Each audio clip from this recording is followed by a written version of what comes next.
Hello everyone and welcome to this next LM simulation video here on YouTube. So today we are back in Train Sim World 2, as I stated in my last video. Wanted to return to TSW2 and explore some more of the routes that are available in the game. I've just purchased two new routes for the game using this sale that has been on during June. There's been some nice sales that have been on, so it's been a good chance to be able to get some DLC that I haven't got for this game already. So I've just collected the Northern Transpennine route, which runs between Manchester, Victoria and Leeds.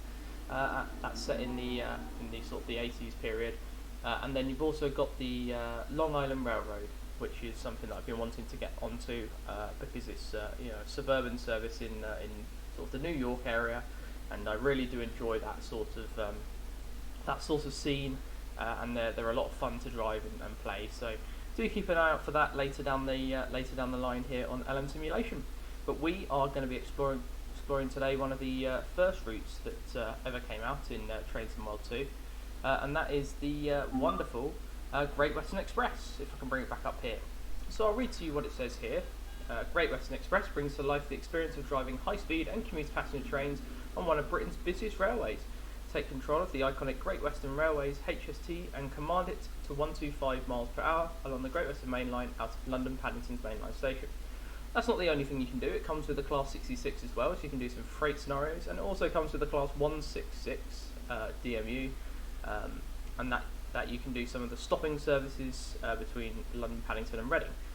Now this isn't 100% accurate to today. Obviously, a lot's changed. On the present day services, all the services that are operated by the Class 166s are now operated by Class 387s, because the line has been fully electrified all the way through to well, technically, all the way through to Cardiff.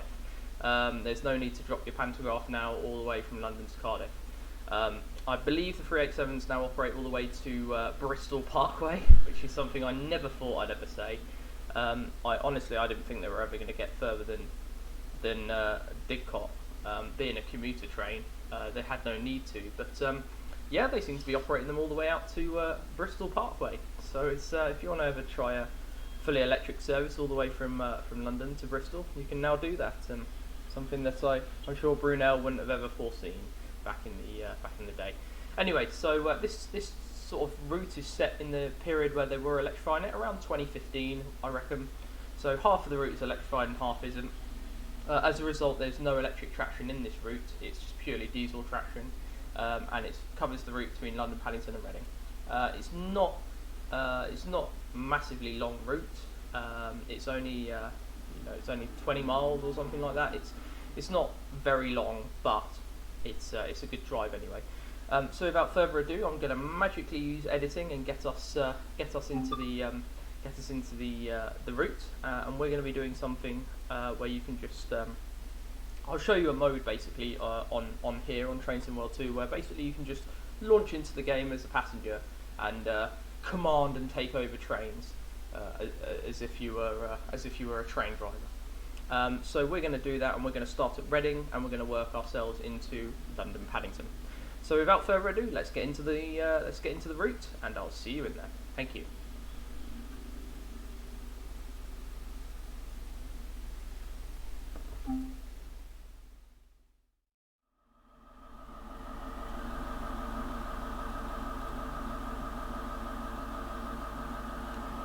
Hello everyone and welcome to Reading. So this is Reading back in 2015, before they ever electrified it. So this is they had actually implemented the new station, and they'd actually completely refurbished the station to this standard, and then after that they put the wires through. So essentially they just rebuilt it from scratch, put this whole new station in, beautiful station, and then they basically added everything else afterwards. So this is the period in between, sort of when they hadn't put the wires through yet. As a result, we've got a Class 43 in charge today. We're waiting to start this service through to London Paddington. We're probably going to run non-stop. I'm not sure what the schedule is. Obviously, in other versions of Train Sim World now, you have the use of the destination displays and the PIS screens, platform information screens, that tell you the time, destination expected, all of that jazz, and the time down here. Obviously, that's not been implemented. if I could get my words out correctly today, that'd be good. Obviously, that's not been implemented into this simulation, into this route just yet. It will be implemented, I guess, at some point. They'll get round to it, but obviously they're focused on bringing up upcoming content, so I can forgive them for that. If you are desperate to get the destination boards to work, because they do work in other routes, you can get a mod that does allow them to work. However, I haven't downloaded that yet. I might do that in a separate video. Anyway, just for now, we're going to show this as it is, vanilla, which is essentially what this is. Beautiful day, as it is outside my flat today. It's a beautiful day as well. So I set this for around the same time it is. It's currently about 10:15 here, local time, and it's 10:02 here in the simulator. So it's around local time. So we're working this Class 43 HST 43098 through to London Paddington. And we've got some lovely Mark III coaches here, including the Great Western Railway First Class, which is, as we all know, one of the better first classes out there. Anyway, so let's get back up to the locomotive, see what it wants us to do. Right, there we go. No need to open the doors. We're non-stop to London Paddington. So this is going to be one of those videos where it's just going to be a non-stop run. If you are wishing to see sort of the stopping services in the stations, do let me know. I will be happy to do another video on this, but for the meantime we'll just focus on what it is at the moment. I do want to get the AWS to work. That's the only thing I'm a little bit tentative about. I mean, you've got your GSMR radio down here, and your old NRN radio down here. Obviously they're not implemented into the game yet. It'd be nice to see that, but they're not implemented just yet. So that's the DSD isolation. There you go, AWS isolation, that'll do. That's good. Many train drivers, so it's the middle of summer, 24 degrees outside, boiling. It's only going to get hotter because the mercury is only going to increase. So lots of train drivers used to do this. They just used to hang around with the doors open and leave like that. So what we'll do now is we'll unlock the master key, put it in neutral, reset the AWS. Don't have anything else to do, so we can just release the brake. Don't need any anything interesting on. We do need to set up the lights though, so there'll be one of these buttons over here. This one, yep. We need it on day, headlamp and markers. There we go. Lovely. So now should be able to put it into gear, put the reverser into forward. Yep, the brake pipe pressure has decreased, so now we can increase power. Do you mind? Oh, really? It locks the doors. That's so unfair, because in real life, train drivers would run with the doors open. That is very sad. Anyway, you have got your cab light on and off. Doesn't really make much difference in the middle of the day, so there's no real need to do that. It does have an engine room light. I don't really know what significance that is, because you can't really see much. Maybe at night time you will be able to see more, but let's watch us as we depart here from Reading.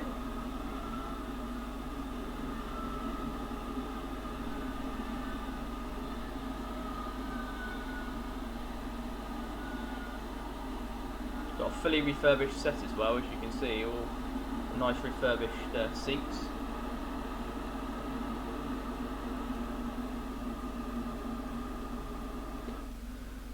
Right, so there we go. Let's put us into notch 4. I think we should be alright. Oh well. When's the 125 coming up? Very, very shortly. I'll take us down just for now.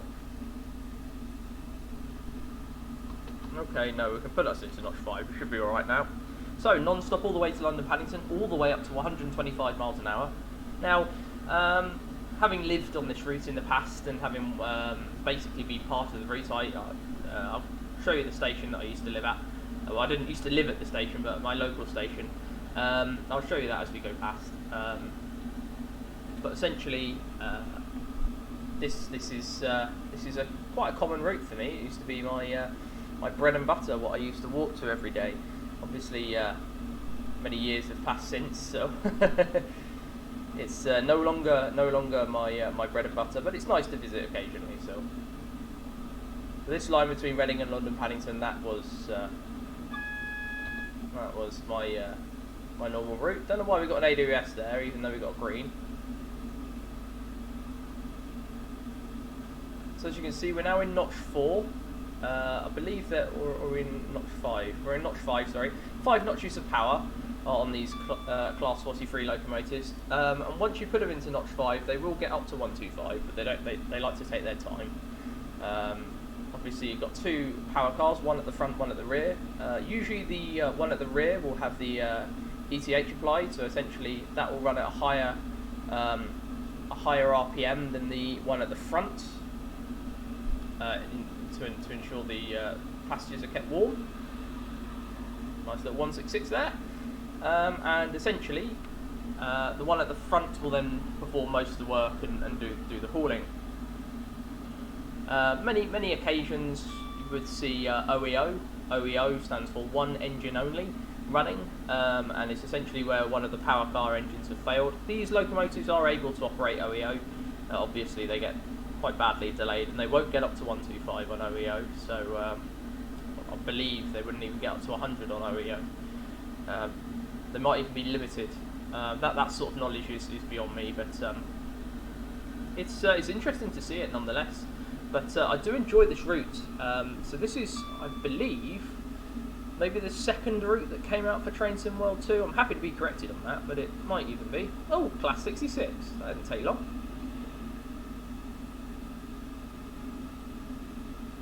Container train. It's a DB Cargo Class 66. There are no Freightliner Class 66s, unfortunately, so you can't really make it that prototypical, but you've got the EWS colours and you've got the DB Cargo red colours. I think it's DB Schenker as it's represented in this game. Sort of EWS sort of transitioned over to become DB Schenker many years ago now, and then DB Schenker rebranded as DB Cargo, and now most of the trains just run around with just a DB logo on the side. Anyway, so now we're approaching Twyford here. We're not even at 125 yet. In the new Class 800 and 802 trains that run on this route from Great Western Railway, you'll be at 125 many moons ago, because they run on the wires. So they get up to 125 very quickly, very quickly indeed.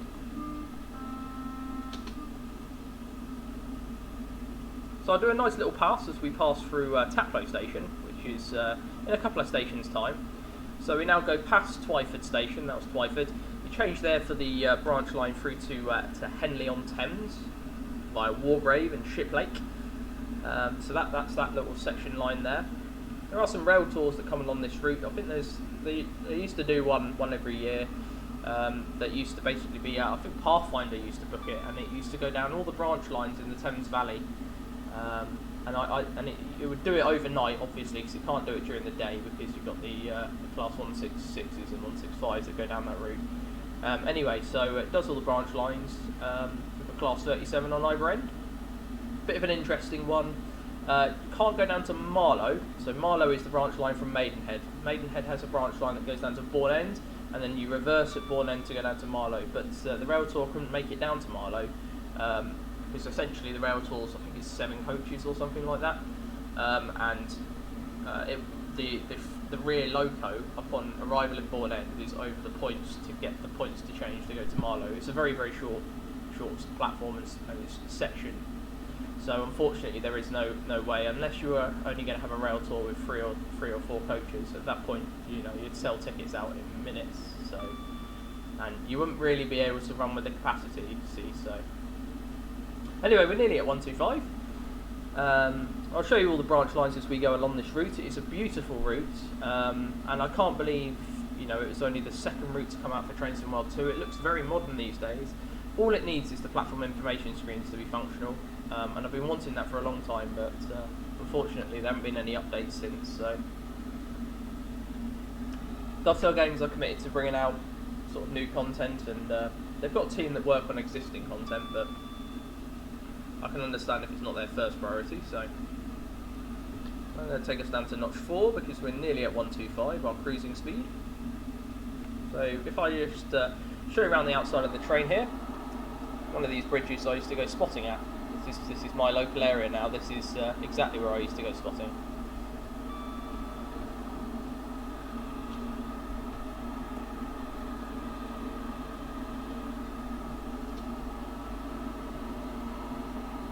does look very nice with the Great Western Railway, which was actually fixed on. It's cast iron metal. That the way that they did it was wonderful. I think they've changed it to stickers now just to save on cost. But there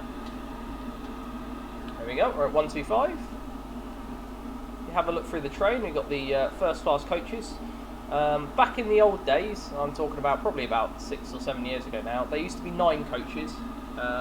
They were all changed to become 8, with the 9th coach taken out to strengthen other sets, essentially. So now we're coming up on Maidenhead. So this is my old station, my old home station. I used to come visit here quite often and commute from here.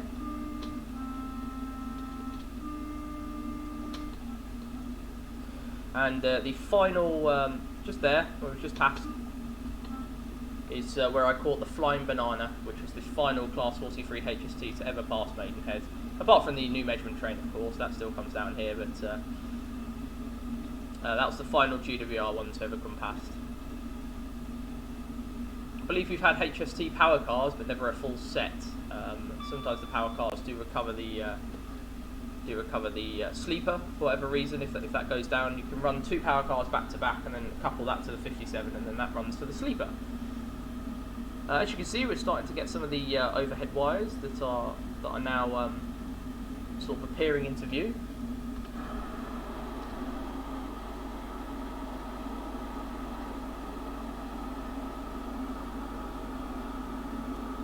This is Taplow here, so you can see we're going at quite a speed.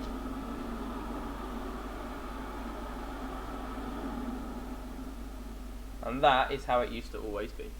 Taplow Station. So Taplow is no longer operated by First Great Western. It was transferred over to Transport for London many moons ago now. Operated now for the Crossrail link. Crossrail basically goes along this route, or will go along this route when it opens the early part of next year at the moment, and transfer you all the way over to Shenfield and Abbey Wood. I believe this route's only going to be served by Shenfield trains. Abbey Wood trains will terminate at either Heathrow or Paddington itself.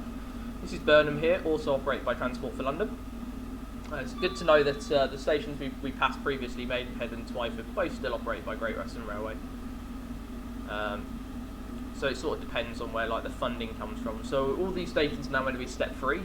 They weren't at one point, but they are now all apparently step free. So they might have, I think, as per the latest updates from Crossrail, now achieved full step-free access on the entire Great Western Mainline between London and Reading, which is a very, very good thing to achieve. You know, it's something that they needed to do, and it's good to be able to achieve that prior to Crossrail opening. I think if they had opened Crossrail and it didn't have step-free access on the full route, and they were still working on it, then it wouldn't have really been truly finished. I wouldn't have thought so.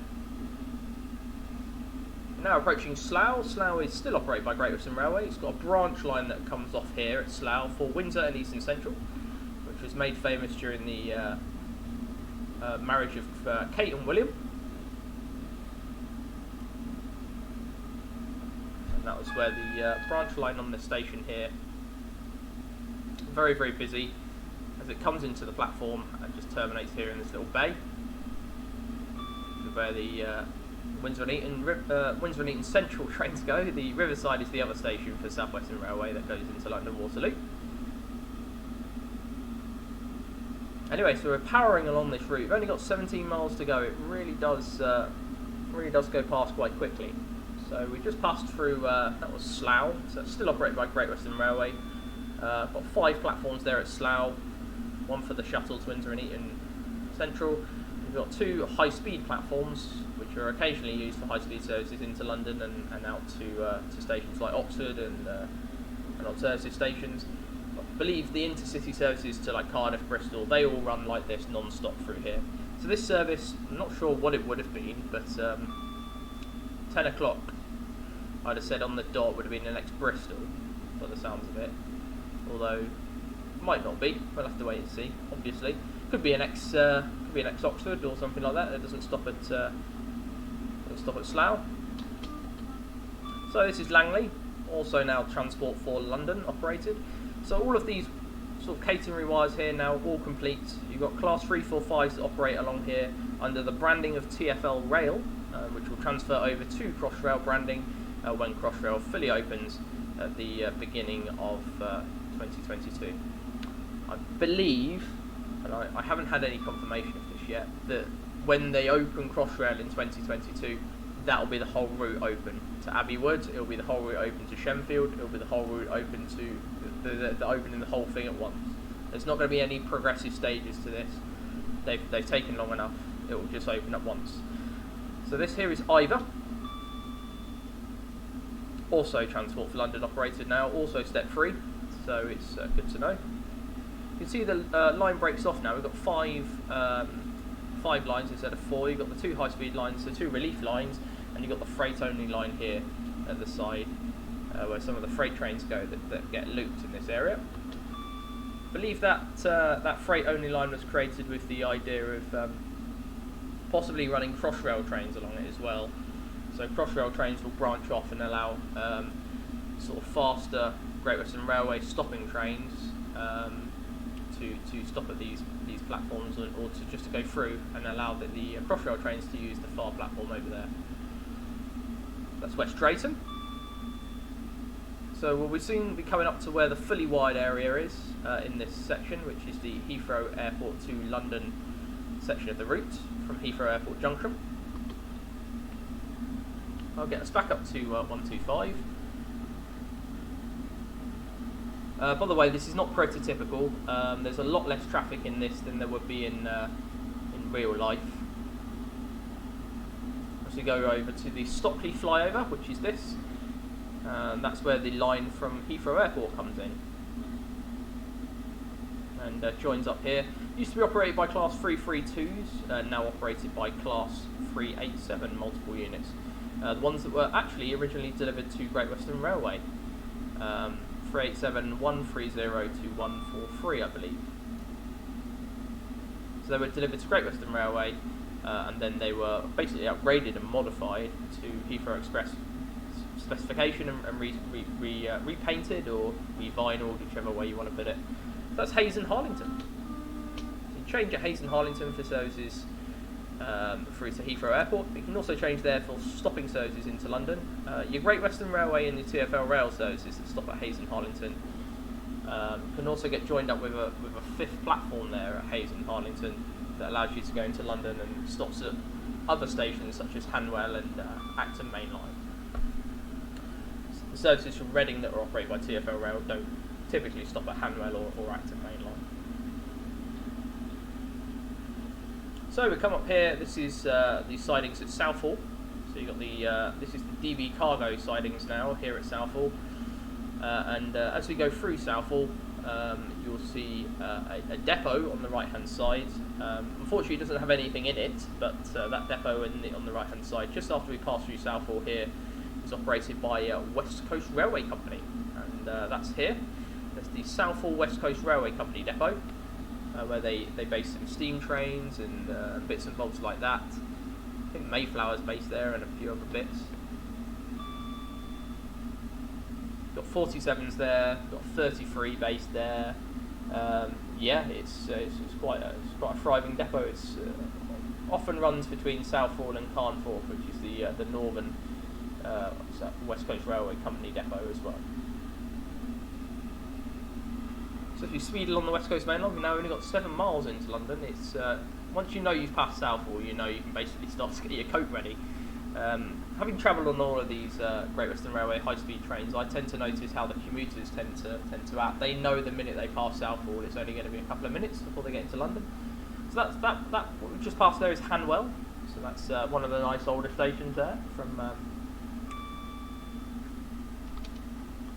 operated by TfL Rail as well. And there is a train from Greenford arriving in. It's very nice indeed. I believe that Greenford train is now operated by Chiltern Railways, I believe, goes into the bay there at Greenford. Nice to see nonetheless. And another turbo heading towards Reading. So it's starting to initially slow us down as we approach the 100 mph speed restriction, which is just on the other side of Ealing Broadway. So that was West Ealing, we're just past there. You can change there for services up to Greenford. And then this is Ealing Broadway. Now, Ealing Broadway, big London Underground part there. You can change to the district and other lines.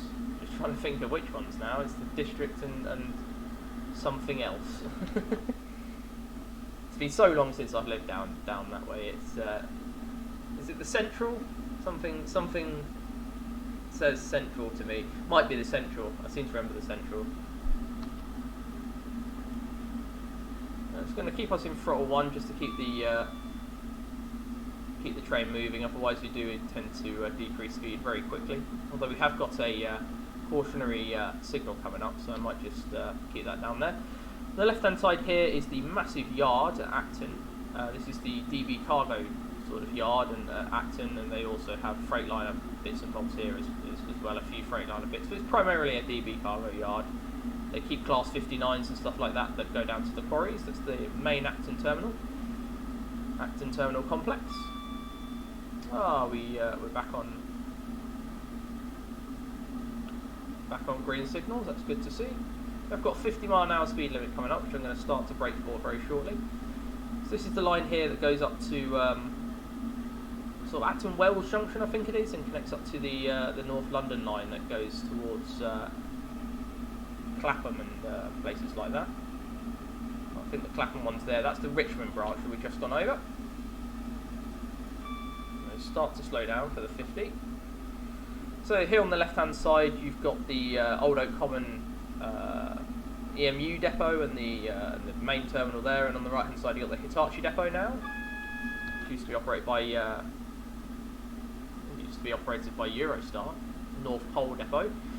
So they used to run the Eurostars from there into London Waterloo via the third rail, which used to operate on the Clapham part of the line.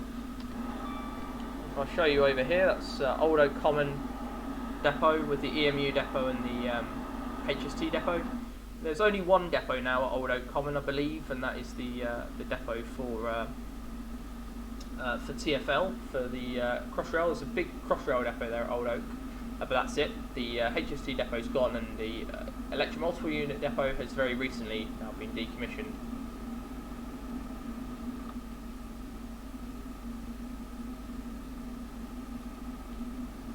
So they wouldn't see any HSTs or anything out this part of the route anymore. This is long gone now, unfortunately.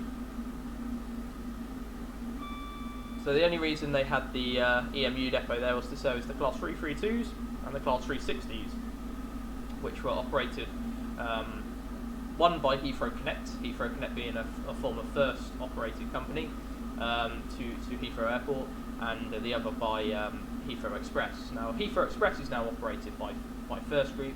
It's owned by Heathrow Airport, and Heathrow Connect is now operated by TfL. It's a full TfL venture. So they've replaced them with 345s, which then come out of the Old Oak Common Old Oak Depot, which is basically for Crossrail.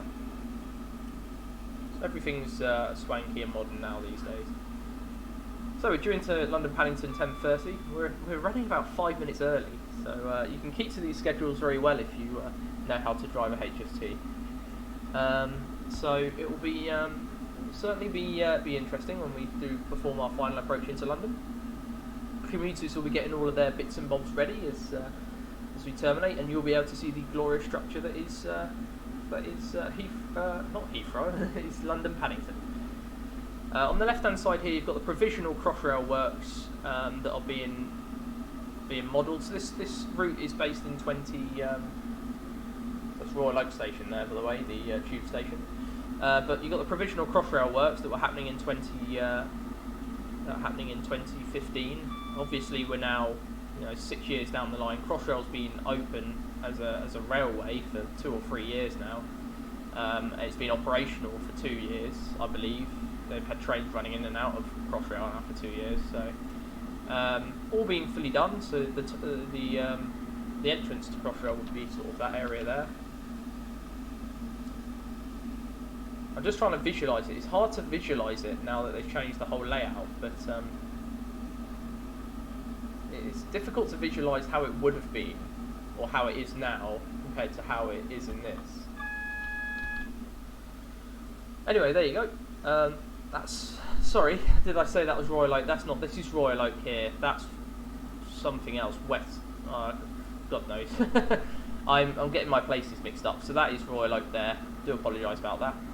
That's the Royal Oak station on the throat into London Paddington. Just want to make sure I'm not losing my mind. Yeah, that is Royal Oak. That used to be a wonderful stop, sort of train spotting place where you could just watch the trains going in and out of London.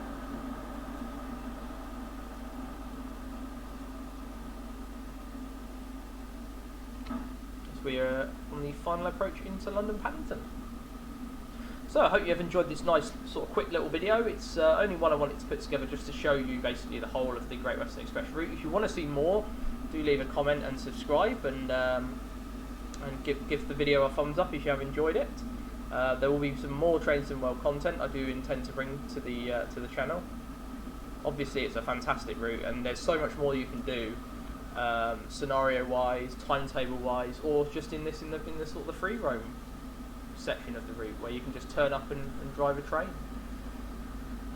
So this is obviously these platforms are now being fully electrified. They weren't electrified back in these days. These were the only original platforms that were left, really, that were kept untouched from back in Brunel times.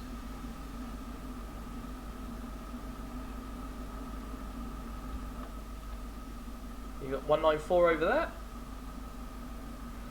But now these are all fully electrified, and all you'll see here is Class 387s. Maybe the occasional 166 if something has gone morally wrong.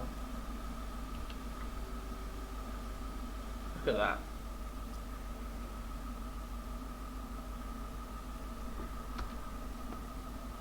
Let's open the door.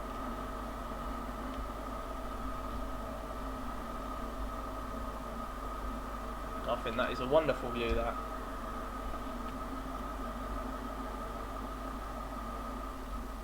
And then basically to shut down the train, you put it into neutral, and then off. You put the train brake into full, if it'll let you. Full service. And then you put it onto tail lights, and that's that basically. Your train's all set. You've taken everything off. Nothing more really to do apart from to say our farewells. So yeah, hope you have enjoyed this video. Beautiful London Paddington station here, as you can see. Great Western Express, very, very, very worthwhile route. If you are thinking of getting it, you can get it on Steam. I'll provide a link in the description to be able to get this route. It's available on the Steam, basically on the Steam servers, so you can just get it as an add-on. It's originally for Trainston World, the original one, but now it's been transferred over to Trainston World 2. It's currently on sale, although the sale ends very, very, very shortly, so there's no point in really saying that, because by the time I put this video up, the sale will be gone. But it is frequently on sale, and it sells for $24.99, but it's frequently 50% off, so that's certainly worth saying there. Anyhow, so I hope you have enjoyed this video, and I will see you in the next video here on LM Simulation. But until then, have a lovely rest of your day, whatever you're up to, and I'll obviously see you again in the next video. All the best, and bye-bye.